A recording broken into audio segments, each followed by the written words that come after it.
መጽሐፈ ነገሥት ካልዕ ምዕራፍ 2 እንዲህም ሆነ እግዚአብሔር ኤልያስን በዐውሎ ነፋስ ወደ ሰማይ ሊያወጣው በወደደ ጊዜ ኤልያስ ከኤልሳዕ ጋር ከጌልገላ ተነሣ። ኤልያስም ኤልሳዕን እግዚአብሔር ወደ ቤቴል ልኮኛልና በዚህ ቆይ አለው። ኤልሳዕም ሕያው እግዚአብሔርን በሕያው ነፍስህ እምላለሁ አልለይህም አለ። ወደ ቤቴልም ወረዱ። በቤቴልም የነበሩ የነቢያት ልጆች ወደ ኤልሳዕ መጥተው እግዚአብሔር ጌታህን ከራስህ ላይ ዛሬ እንዲወስድ አውቀሃልን አሉት። እርሱም አዎን አውቄአለሁ፣ ዝም በሉ አላቸው። ኤልያስም ኤልሳዕ ሆይ እግዚአብሔር ወደ ኢያሪኮ ልኮኛልና እባክህ በዚህ ቆይ አለው። እርሱም ሕያው እግዚአብሔርን በሕያው ነፍስህም እምላለሁ አልለይህም አለ። ወደ ኢያሪኮም መጡ። በኢያሪኮም የነበሩ የነቢያት ልጆች ወደ ኤልሳዕ ቀርበው እግዚአብሔር ጌታህን ከራስህ ላይ ዛሬ እንዲወስደው አውቀሃልን አሉት። እርሱም አዎን አውቄአለሁ፣ ዝም በሉ ብሎ መለሰ። ኤልያስም እግዚአብሔር ወደ ዮርዳኖስ ልኮኛልና እባክህ በዚህ ቆይ አለው። እርሱም ሕያው እግዚአብሔርን በሕያው ነፍስህ እምላለሁ አልለይህም አለ። ሁለቱም ሄዱ። ከነቢያትም ልጆች 50 ሰዎች ሄዱ፣ በፊታቸውም ርቀው ቆሙ። እነዚህም ሁለቱ በዮርዳኖስ ዳር ቆመው ነበር።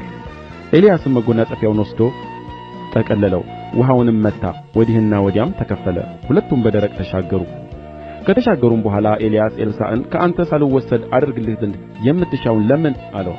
ኤልሳዕም መንፈስህ በእኔ ላይ 2 እጥፍ ይሆን ዘንድ እለምንሃለሁ አለ። እርሱም አስቸጋሪ ነገር ለምነሃል፣ ነገር ግን ከአንተ ዘንድ በተወሰድሁ ጊዜ ብታየኝ ይሆንልሃል፣ አለዚያ ግን አይሆንልህም አለ። ሲሄዱ እያዘገሙም ሲጫወቱ እነሆ የእሳት ሰረገላና የእሳት ፈረሶች በመካከላቸው ገብተው ከፈሉአቸው። ኤልያስም በዐውሎ ነፋስ ወደ ሰማይ ወጣ። ኤልሳዕም አይቶ አባቴ አባቴ ሆይ የእስራኤል ሰረገላና ፈረሰኞች ብሎ ጮኸ። ከዚያም ወዲያ አላየውም። ልብሱንም ይዞ ከሁለት ተረተረው። ከኤልያስም የወደቀውን መጐናጸፊያ አነሣ፣ ተመልሶም በዮርዳኖስ ዳር ቆመ። ከኤልያስም የወደቀው መጐናጸፊያ ወስዶ ውኃውን መታና የኤልያስ አምላክ እግዚአብሔር ወዴት ነው አለ። ውኃውንም በመታ ጊዜ ወዲህና ወዲያ ተከፈለ። ኤልሳዕም ተሻገረ። ከኢያሪኮም መጥተው በአንጻሩ የነበሩት የነቢያት ልጆች ባዩት ጊዜ የኤልያስ መንፈስ በኤልሳዕ ላይ ዐርፎአል አሉ። ሊገናኙትም ወጥተው በፊቱ ወደ ምድር ተደፉ።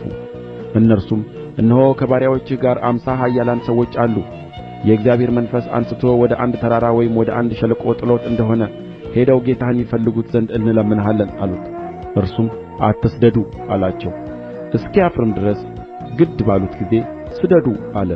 50 ሰዎች ሰደዱ። 3 ቀንም ፈልገው አላገኙትም። በኢያሪኮም ተቀምጦ ሳለ ወደ እርሱ ተመለሱ። እርሱም አትሂዱ አላልኋችሁምን አላቸው።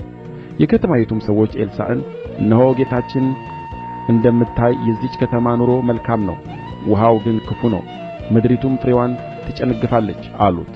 እርሱም አዲስ ማሰሮ አምጡልኝ፣ ጨውም ጨምሩበት አለ። ያንንም አመጡለት። ውኃው ወዳለበቱም ምንጭ ወጥቶ ጨው ጣለበትና እግዚአብሔር እንዲህ ይላል፣ ይህን ውኃ ፈውሼዋለሁ፣ ከዚህም በኋላ ሞትና ጭንጋፋ አይሆንበትም አለ። ኤልሳዕም እንደ ተናገረው ነገር ውኃው እስከ ዛሬ ድረስ ተፈውሶአል። ከዚያም ወደ ቤቴል ወጣ። በመንገድም ሲወጣ ብላቴኖች ከከተማይቱ ወጥተው አንተ መላጣ ውጣ፣ አንተ መላጣ ውጣ ብለው አፌዙበት። ዘወርም ብሎ አያቸው፣ በእግዚአብሔርም ስም ረገማቸው። ከዱርም 2 ድቦች ወጥተው ከብላቴኖቹ 42ቱን ሰባበሩአቸው። ከዚያም ወደ ቀርሜሎስ ተራራ ሄደ። ከዚያም ወደ ሰማርያ ተመለሰ።